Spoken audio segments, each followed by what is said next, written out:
Pemirsa, begitu meresahkan ya premanisme berkedok ormas ini hingga Presiden Prabowo pun khawatir. Kita akan bahas bersama seorang praktisi hukum yang juga penasehat ormas Grip Jaya, yaitu Nicholas Johan Kili-Kili yang sudah tersambung melalui saluran Zoom. Ya, selamat malam Bang Niko, terima kasih sudah bergabung dengan kami di Nusantara TV. Bang Niko, bagaimanakah tanggapan Anda terkait dengan keberhasilan Polri yang berhasil untuk menangkap lebih dari 3.000 kasus premanisme dalam waktu 9 hari ini? Saya memberikan apresiasi kepada Polri yang sudah bekerja keras untuk memberantas premanisme di Indonesia. Ya, perlu diketahui bahwa memang saya sepakat dengan Polri dan pemerintah untuk memberantas preman. Bukan berarti juga harus memberantas ormas. Jadi sekali lagi kita harus pisahkan ormas dan preman. Mungkin saja di dalam ormas itu ada preman. Tetapi dalam hal ini kita lihat bahwa ormas yang melakukan tindakan premanisme, saya sepakat untuk ditumpas habis. Tetapi kalau memberantas ormas itu sendiri, kita lihat dulu ormas yang mana. Kan tidak semuanya ormas itu meresahkan masyarakat. Dan ini sekali lagi saya mau tegaskan bahwa ini hanya ke pribadi-pribadi. Seperti kita lihat bahwa mereka yang pribadi-pribadi melakukan itu juga itu karena saya rasa lebih karena keperut, karena lapar, sehingga mereka lakukan itu. Tetapi bukan juga dengan cara-cara kekerasan untuk mencari makan. Jadi sekali lagi saya berikan apresiasi kepada aparat kepolisian yang sudah berhasil menumpas preman. Udah lebih kurang dari 3.000 preman lebih ya. Saya sangat mengapresiasi itu, Mbak. Iya, baik, Bang Niko. Tapi kan ini dalam sasaran Polri sendiri memang menyasar terhadap oknum preman yang menyatakan dirinya sebagai ormas. Ini oknum Bang ya, tidak mengatasnamakan ormas nih. Nah, bagaimana tanggapan Abang terkait itu Bang? Jadi ada di luar sana para preman-preman yang mengaku dirinya ormas sehingga saat ini ormas menjadi tercoreng. Ya, itu saya sangat sesalkan ya. Karena kalau oknum preman ditumpas, ya saya sepakat. Saya dukung pemerintah, saya dukung Polri untuk tumpas itu. Tapi sekali lagi saya mau sampaikan kepada oknum preman yang mengatasnamakan ormas ini, kalau mau lakukan tindakan premanisme, janganlah membawa nama ormas. Karena nanti yang jeleknya ini ormasnya. Sementara yang dia lakukan itu untuk pribadi atas kemauan dia sendiri dan atas pribadi dia. Jangan memakai baju ormas gagah-gagahan untuk melakukan tindakan premanisme yang merugikan masyarakat. Seperti itu, Mbak. Baik, Abang selaku penasehat ormas melihat saat ini banyaknya para preman yang mengaku sebagai ormas sehingga nantinya ada rencana bahwa perizinan pendirian ormas akan dicabut izinnya. Bagaimana Abang menyikapi ini? Ya, kalau soal mencabut perizinan itu kan ada yang di dalam Undang-Undang Ormas nomor 16 tahun 2017 itu ada aturan-aturannya. Jadi paling diberikan peringatan dulu. Tertibkan anak buah kamu, tertibkan anggota kamu. Kalau sudah diberikan peringatan tapi tidak dilaksanakan juga, ya diberikan peringatan keras.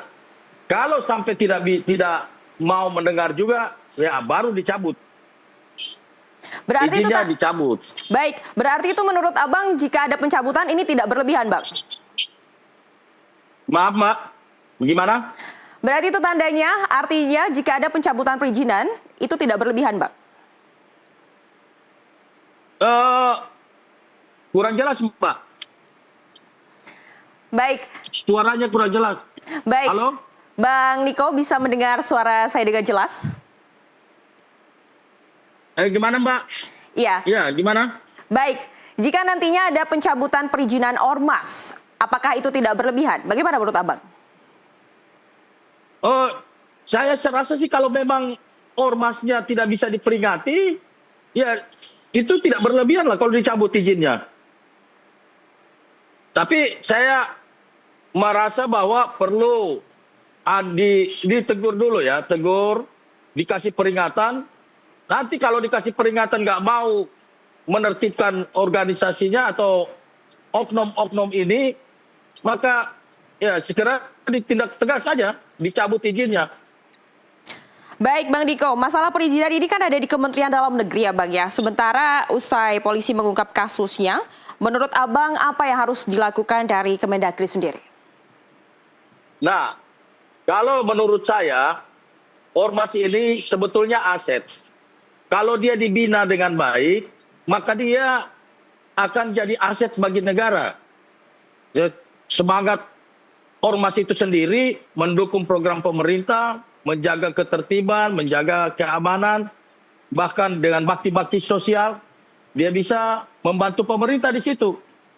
Nah, tapi kalau misalnya sudah meresahkan, sudah ormas ini dia sudah melanggar anggaran dasar dan anggaran rumah tangga, tidak sesuai lagi dengan anggaran dasar rumah tangga, saya rasa ya segera ditindak tegas, dicabut izinnya, seperti itu Mbak. Baik. Dan saya berharap supaya Mendagri kalau bisa ini ormas ini dirangkul, dibina, dikasih pelatihan-pelatihan, diberikan edukasi agar supaya mereka mengerti tupoksi ormas itu seperti apa. Baik Bang Diko, itu artinya berarti ormas ini bisa diajak untuk memberantas secara bersama-sama untuk premanisme yang sedang terjadi saat ini. Betul, sepakat Mbak. Kita pemerintah bisa mengajak ormas bekerja sama untuk sama-sama memberantas premanisme. Terlebih lagi kalau misalnya yang memakai preman, yang memakai nama ormas, ya bisa pemerintah mengajak, meminta kepada pimpinannya untuk tertibkan itu orang yang memakai nama ormas. Kalau bisa, kalau memang dia ada di organisasi itu, cabut izinnya. Copot dia, pecat dia dari ormas itu. Baik, menurut Bang Niko sebetulnya apa yang menjadi permasalahan sehingga banyak sekali preman yang bisa mengatasnamakan dari ormas? Ya, itu begini Mbak. Banyak pada saat perekrutan preman-preman itu sebetulnya ketua ormas, ketua umumnya itu, dia hanya tahu pimpinan-pimpinannya saja. Ketua DPD-nya, kemudian setelah sebatas ketua DPD-nya, ketua DPD nanti dia yang memilih ketua DPC. Ketua DPC dia merekrut itu anggota-anggotanya. Oleh sebab itu, ketua umum dari ormas tersebut dia nggak tahu rekam jejak daripada anggota-anggota ini seperti apa.